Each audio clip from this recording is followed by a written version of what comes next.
Swastiastu. Iya, Swastiastu. Selamat siang. Selamat siang. Kami dari media. Jadi kemarin ada satu sisi warga desa adat Istir datang ke Kejari Buleleng ya. Jadi satu hal menanyakan tentang terkait dana DKK. Pengetahuan kami, istilahnya kedatangan beliau menanyakan tentang DKK. Nah, menurut Pak sendiri sebagai pilihan desa adat, sejauh mana Pak mengetahui DKK tersebut? Silakan Pak. Baik, terima kasih dan selamat pagi. Jadi untuk kesempatan pagi hari ini, jadi sesuai apa yang dipertanyakan tentang penggunaan dana DKK. Jadi sepanjang sepengetahuan kami selaku pilihan desa adat, bahwa turunnya bantuan dana BKK itu adalah melalui proses. Jadi prosesnya itu adalah pengajuan proposal, pengajuan RAB. Jadi di dalam pengajuan tersebut itu pengeluaran dana untuk BKK itu atau penggunaannya itu sudah disesuaikan dengan proposal yang diajukan.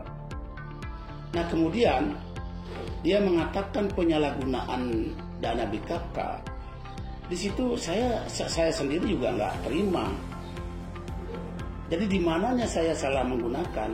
Karena penggunaannya itu disesuaikan dengan pertanggungjawaban yang kami buat, yang dibuat oleh bendahara kami. Jadi sepengetahuan bantuan itu, ya seperti itu proses penggunaannya, karena disesuaikan dengan proposal yang diajukan sebelumnya. Jadi seperti itu. Ya, sesuai dengan RAB yang kita buat jadinya. Ya. Nah jadi yang penggunaannya itu ya sesuai dengan RAB-nya. Dan laporan pertanggungjawaban itu sudah kami buat dan sudah diterima oleh pihak si pemberi bantuan. Juga kami setiap tahunnya juga melaporkan pertanggungjawaban kepada desa adat. Cuman di tahun 2020 dan 2021 ini karena itu terbentur oleh COVID. Nah sehingga di dalam himbauan COVID itu tidak dibolehkan berkumpul dan kemudian kami tidak diperbolehkan melaksanakan upacara feodalan apapun bentuknya yang bersifat kerumunan massa, sehingga kami ya belum bisa terkait dengan COVID. Dan kemudian di tahun 2021 kami pun juga mengalami sakit Pak. Jadi sakit. Jadi yang mungkin kurun waktunya saya mengalami sakit itu 1,5 tahun. Nah sehingga inilah diduga bahwasannya saya ini selaku pilihan desa adat dianggap tidak pernah melaksanakan paruman untuk melaporkan pertanggungjawaban keuangan. Padahal itu sudah setiap tahun kami laporkan. Terkait dengan pertanggungjawaban dana BKK, Pak Guru, apakah itu sudah dibawa ke paruman? Jadi sehubungan dengan adanya pelaporan ke kejaksaan, di sana saya sudah ya dimintai keterangan dari petunjuk kejaksaan, ya juga memang seperti itu juga. Jadi disuruhlah secepatnya untuk melaksanakan paruman. Nah sehingga paruman itu sudah kami laksanakan. Dan kemudian di dalam laporan pertanggungjawaban sesuai dengan permintaan yang si pelapor untuk mempertanggungjawabkan, jadi sudah disampaikan secara rinci. Dan di sanalah dalam paruman itu menyatakan bahwasannya laporan itu dapat diterima. Nah sehingga ada salah satu prajuru, saya langsung aja sebut namanya, ya dia duduk selaku Kerkedisi, Pak Gede Arpanu. Dia juga seorang mantan pensiunan jaksa. Jadi pada saat penyampaiannya bahwasannya dia mengaturkan banyak terima kasih. Jadi yang mana paruman ini sudah dinyatakan diterima dan disetujui oleh Ramu Adat. Dan kemudian beliau ya yang bersangkutan memohon untuk bisa dibuatkan berita acara hasil paruman. Jadi berita acara itu pun sudah kami buat. Nah yang pelapor ini apa paruman itu cari apa tidak? Jadi pelapor ini Pak, dia sempat hadir, tetapi tidak hadir dalam paruman. Justru dia meninjau, seolah-olah dia itu mengawasi, mengintip apa paruman yang kami laksanakan itu. Sampai sempat dia ribut bersama salah satu warga. Karena dia warga sedang paruman, dia hadir menggunakan celana pendek. Ditegur, sempatlah ribut. Nah, syukur-syukurlah desa kami, ya karena akibat ulah oknum, nah sehingga pada saat itu bisa terkendali. Sehingga situasinya kondusif dan hasil paruman itu pun berjalan lancar, tidak ada suatu hambatan. Jadi sementara ya seperti itu. Terima kasih Pak Lea. Yang kedua kami tanyakan kepada bendahara yang membuat daripada RAW ini. Nah, bisa diceritakan Pak Ade? Ya. Iya. Terima kasih atas waktunya. Ini masalah BKK dari tahun ke tahun yang selalu membuat laporan itu sesuai dengan proposal yang kita ajukan ke provinsi. Setiap tahun itu saya lakukan. Dan untuk ke desa adat, setiap tahun pun yang laporkan laporan ke keuangannya ke desa adat. Dan itu sudah diterima kan? Sudah diterima. Dan terakhir memang 2020-2021 itu karena COVID kami juga tidak bisa laksanakan paruman.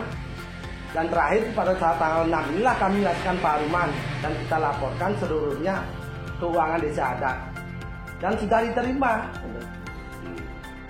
Nah, terkait paruman kemarin yang diadakan oleh desa adat, disajikan oleh Keramun, gimana? Diterima nggak jadinya? Diterima sekali laporannya. Ada yang lain dari warga yang lain untuk memberikan masukan, untuk memberikan hasil. Oke, terima kasih. Mungkin yang sebagai prajuru di sini ya, prajuru desa adat itu sebagai wakil dari desa adat. Memang betul apa yang dikatakan Jeduk Lian sedang bendahara. Tapi menurut yang orang-orang yang melapor ini, menurut yang memang tujuannya untuk mengacaukan desa adat. Karena yang awasi yang itu dari awasi seolah-olah itu dah apa yang dikatakan tadi sama Jeduk, waktu paruman sudah dia memada-mada, itu apa artinya itu? Berarti kan sudah ada niat-niat buruk untuk desa adat kita. Nah untuk itu dah, makanya apalagi di dalam mediasi apa namanya itu kemarin itu ada Jelumangku di sana. Sebetulnya Jelumangku tidak pantas di sana. Tugas Jelumangku itu karena apa yang Sudarmo sebagai pemangku karena dia mengantarkan feodal dan sebagainya, itu kan Jelumangku punya tugas itu. Kok justru kok dia ikut di dalamnya untuk memanasi keadaan di desa adat. Itu yang sesalkan tuh sebagai prajuru dan sekaligus sebagai keramat desa. Itu loh sebetulnya yang menurut yang ini kan permasalahan ini kan di desa ini sebetulnya. Mengapa kok sampai ke justru dilaporkan ke, kan Pak bisa diparungkan dulu, yang baik-baik dulu dibicarakan. Ini sudah dilakukan. Iya, ya. Padahal kan sudah dilakukan, sudah diterima, kok justru apa ini? Saya juga tanya jadinya, apa maunya dia? Kan gitu jadinya. Saya sebagai keramat desa cuma itu udah kecewa dengan keramat yang seperti ini itu loh. Itu yang dulunya begitu akur, tentram, kok justru begini jadinya. Itu yang dia sesalkan. Ya. Sebagai prajurit Nggih.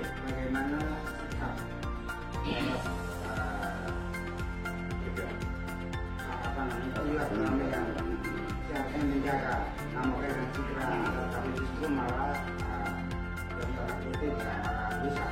Apa sikap prajurit bersama dengan kewenangan menyikapi itu? Apakah akan ada sikap-sikap tertentu baik hukum maupun adat apa itu?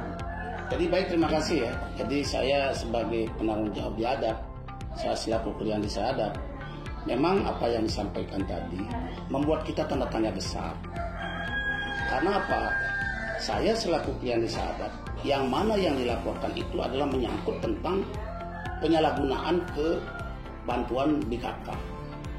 Yang semestinya kalau memang dia selaku warga baik, warga adat yang baik, semestinya kan tidak harus melapor. Karena di desa adat itu sudah jelas-jelas di situ ada prajuru. Ada kartu desi. Ada kartu desi. Bahkan kartu desi saya ini adalah orang-orang yang memahami tentang hukum. Ada Pak Gede Hartane, ada Gede Gunawan, dan juga ada Gusti Karmawan. Dan dia masih menjabat di Kejaksaan Negeri Singaraja ini. Nah, berkaitan dengan perilaku daripada orang yang melaporkan ini, jadi yang pertama, memang orang-orang ini orang yang boleh katakan sudah melakukan pembangkangan terhadap adat. Kenapa saya katakan demikian? Satu, diundang di dalam paruman tidak pernah datang, dan kemudian dia ngomong di luar memprovokasi. Kemudian yang ketiga, kami sudah membuat suatu prarem, ya. Jadi artinya barang siapa yang mungkin tanah desa adat, karena ini dilaporkan juga berkaitan dengan peronang. Nah, terpaksa saya harus sampaikan, itu pun sudah disepakati bahwa memberikan suatu kontribusi terhadap adat, namun dia menolak. Padahal yang digunakan usaha itu adalah tanah-tanah milik desa adat. Dia diberikan suatu untuk membantu desa aja nggak mau. Makanya orang-orang ini saya tidak ngerti. Saya juga ada informasi yang saya dapatkan. Yang penting perangkat adat ini diganti, aman sudah. Apa maksudnya? Jadi intinya dia kepingin mengganti sebenarnya. Karena apa? Sebagai bukti bahwa keuangan itu sudah laporan pertanggungjawaban bendahara, ya sudah diterima. Yang namanya sudah diterima kan berarti sudah dibenarkan. Apakah dalam pembangunan remasi itu atau dalam kegiatan di desa yang bersangkutan dilibatkan apa tidak? Nah, baik, terima kasih ya Pak ya. Jadi begini, terkait dengan kremasi. Jadi kremasi itu kan memerlukan suatu proses. Tidak mungkin dong saya tidak hasil paruman saya laksanakan. Dari pihak ketiga yang kita ajak bekerja sama pun tidak mau, kan begitu. Saya sudah berkali-kali paruman, bahkan dia sendiri menyetujui. Nah, sekarang sudah terlaksana, dia mundur, bahkan mengkhianati. Ini saya makanya bingung saya. Ya bingung saya dengan masyarakat seperti ini. Untung Pak saya masih sangat bijak sekali menyikapi persoalan. Saya tidak mau desa kami itu hancur. Tidak mau desa adat kami itu pecah karena ulah oknum-oknum yang tidak bertanggung jawab ini. Nah, kembali seperti pertanyaan tadi berkaitan dengan kremasi. Kremasi itu sampai sekarang kan sudah bisa berdiri. Dan itu sudah hasil mufakat kesepakatan. Dan banyak warga yang sudah menikmati juga. Jadi seperti itu. Ini kok kremasi dicampuri. Ya, semua ranah-ranah adat itu. Kalau semua warga adat seperti ini, dan kemudian kalau saya tidak arif menyikapi persoalan ini, bisa terjadi bentrok fisik, Pak. Kalau saya tidak arif. Yang terakhir untuk Pak Bro, dengan sikap ini kan termasuk di dalam hukum ya. Tidak mau apakah Pak dengan aparatur siap hadapi? Ya, jadi terima kasih juga. Kalau memang hal ini sudah masuk dalam kerana hukum, saya sangat menghormati sekali hukum. Silakan hukum itu berproses. Kalau memang toh saya salah, kemudian dikatakan saya nilep uang BKK, itu kan pasti ada suatu kandungan risiko. Dan pada saat paruman rapat sekalipun, sebelum diterima pertanggungjawaban laporan dari bendahara sudah ngomong, kalau memang ini saya dinyatakan bersalah, dinyatakan korupsi, saya siap akan menerima segala risikonya. Nah, itulah makanya dari pihak warga yang hadir dalam kesempatan paruman itu menyatakan menerima apa yang dilaporkan oleh bendahara. Nah, di sini juga ada faktor yang sangat-sangat disayangkan, Pak. Ini hadir lengkap ini Pak, prajuru desa, juru mangku desa, pecalang, ketua pecalang. Memang ini sering sekali mengganggu keamanan dan kenyamanan keakraban kita beradat. Saya heran juga. Ada yang tahun 2015 dipertanyakan, Pak. Saya mungkin menjabat pilihan desa adat tahun 2007 Pak. Kalau mungkin itu yang namanya kita memberikan sumbangsih. Kalau Bali itu mengatakan mepumi atau maturan, itu landasannya kan tulus ikhlas Pak. Itu tulus ikhlas. Dan dia menggarap pura ini tanpa pernah seizin daripada pilihan desa adat maupun prajuru lainnya. Jadi pura itu dianggap miliknya sendiri. Dibangun, setelah dibangun menggunakan, ya katanya dia maturan, mendonasi, tapi melapor Pak. Ini juru mangku desa ada. Biasanya kalau itu ada pembangunan, ada aturan, kita mau piuning istilahnya. Jadi juru mangku sekalipun dia tidak tahu. Sekarang ada dari Pak Kades selaku generasi muda di sini, bagaimana menanggapi persoalan ini? Ya, terima kasih atas waktunya. Saya sebagai selaku pecalang dan juga sebagai anak dari pilihan desa adat, mungkin ini orang-orang yang melaporkan ini dia sangat tidak aktif di desa. Tetapi yang sangat disayangkan, kenapa dari pihak kejaksaan tidak memanggil dari dua belah pihak, dari desa adat dan juga si pelapor ini. Maunya pelapor ini apa? Padahal dana desa yang dikatakan dikorupsi itu dananya masih ada. Kalau dikorupsi kan sudah hilang dan terkait diri sendiri. Dan di sini dasar-dasar korupsi tidak ada. Ya, cuma itu yang mungkin masukan dari saya. Ada suatu permasalahan ini Pak sebagai satu sebelum desa. Jadi gimana menyikapi Pak? Ampun, jangan berbahasa tampuran. Iya. Mohon maaf sekali yang tidak bersengaja pakaian itu yang aku rasanya ada sesuatu rasanya ada persoalan katakanlah Banten dan sebagainya atau persoalan itu berhenti sampai kejaksaan kembali.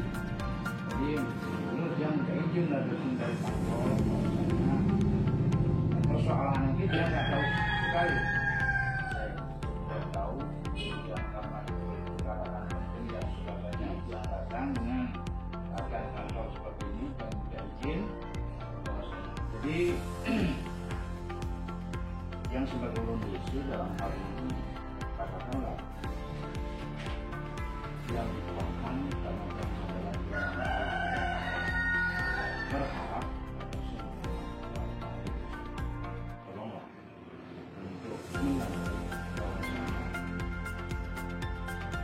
atas dasar bukti yang namanya bukti kemudian dari bukti itu akan melakukan sekaliannya akan melakukan dari itulah harapan yang semua dalam hal ini kembali kepada misalkan dan keterangan dari Bapak ini yang nabi wasanya kembali kita percayakan kepada perajin mengelola desa ini masalah keuangan. Jadi kalau masalah keuangan nanti banget kita tahu, kemudian kita sudah percayakan memang ada bendahara, ada pria, ada imam dan sebagainya, dan itu sudah dilakukan sesuai dengan aturan yang dimau. Cuma yang masalah pemangku sebagai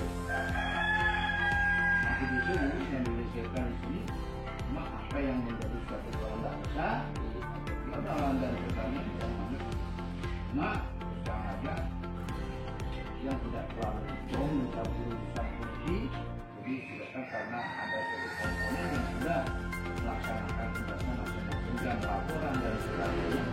Kemudian harapan yang menyeluruh untuk katakanlah melahirkan suatu bangsa dengan masyarakat. Kemudian kita nanti waspada akan begitu yang namanya waktu ada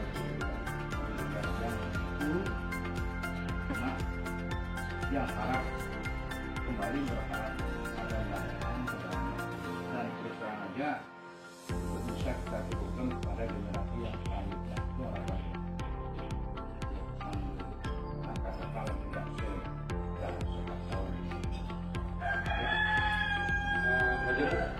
terkait ini sudah beberapa warga sudah menyikapi hal ini. Apa perlu dijawabkan lagi? Ya, terima kasih ya. Ya. Jadi kebetulan juga Jermanku DC ya. Jadi yang saya anggap selaku pengisi di desa adat. Jadi yang mana apa yang menjadi suatu harapannya adalah menjaga keamanan, ketertiban, kenyamanan kita berada. Dan kemudian perlu saya tambahkan, jadi kelompok orang-orang ini yang melaporkan ke kejaksaan ini bertepatan kita sedang melaksanakan piodalan di Pertama. Semestinya kita melaksanakan piodalan itu adalah merupakan suatu bentuk sujud bakti kepada Tuhan, sujud bakti kepada Ide Sang Hyang Widi. Justru kita warga ini melaksanakan odalan, dia datang ke kejaksaan. Jadi apakah ini yang namanya orang yang beradab atau yang beragama dengan baik? Ini yang saya herankan. Padahal tadi malam tanggal 10 ini kita melaksanakan piodalan bersama. Dan ini akan berlanjut, piodalan akan berjalan. Dan orang-orang ini tidak datang. Ini orang-orang ini tidak datang. Demo bisa. Demo dia tidak bisa. bisa ya. Nah sekarang apakan orang-orang ini? Yang minta juga, apakah ini harus dibiarkan orang-orang begini? Nah ini ada juga ketua pecalang. Ketua pecalangnya ada. Kita sudah menahan-nahan saja Pak. Kalau mungkin saya mengikuti pikirannya dia, mungkin jauh lebih hebat daripada itu. Apa ini yang dikehendaki? Sesuai apa yang menjadi permohonan Jerman Kudisi, biar aman. Kalau saya mengikuti alurnya dia, ya mungkin Pak, kalau tidak bijak saya menghadapi persoalan ini. Itu yang saya harapkan juga pada rekan-rekan semua. Dan kemudian yang paling lucu lagi Pak,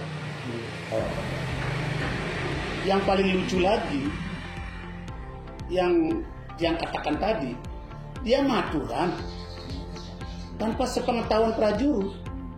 Dan mungkin Jerumangku mungkin, mohon maaf Iki Jeru, di desa adat ini dia mentang-mentang, ya mungkin dia kaya, arogansinya sangat luar biasa, memperbaiki pura milik desa adat, tidak pernah memberitahukan. Nah seperti contoh yang dilaporkan sekarang, dia memperbaiki tanpa laporan, setelah diperbaiki melapor. Memang yang dia buat itu adalah fisik Pak, tidak bantuan uang. Ini ada di hadapan Jerumangku Desi. Jadi mohon juga Jerumangku biar bisa juga menjelaskan kearogansiannya mereka-mereka ini. Kok membangun pura milik desa adat tanpa sepengetahuan? Jadi karena saya anggap itu adalah suatu hal yang positif, ya udah silakan aja. Tapi di balik itu ternyata setelah dia mengerjakan ini yang 2015 ini, tagar pura dan gapura, itu melapor, kan lucu. Kalau mungkin saya sebut di 2007 Pak, saya selaku pilihan desa adat, itu berapa ratus juta sumbangsi saya. Saya tidak pernah saya berkata, mungkin rekan-rekan tahu semua wujud pembangunan saya Pak. Saya menjabat selaku pilihan desa adat dalam keadaan kas nol. Saya sudah berani membangun. Jadi seperti itu Pak. Ini yang membuat saya heran nih. Jadi ketidakpuasannya dia di mana? Oke, jadi saya terima kasih ya sudah prajurit sudah hadir dan kami tetap berdoa.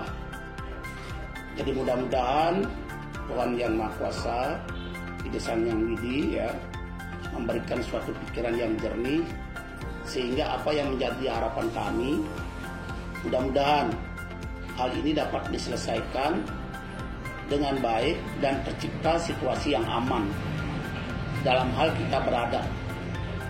Jadi tidak ada lagi pihak-pihak yang memprovokasi sehingga desa kami ini tidak aman, tidak nyaman berada. Jadi mudah-mudahan sekali lagi kita diberikan suatu anugerah jalan yang terbaik untuk bagaimana menjaga keajengan adat. Jadi itu saja yang saya sampaikan. Baik, terima kasih.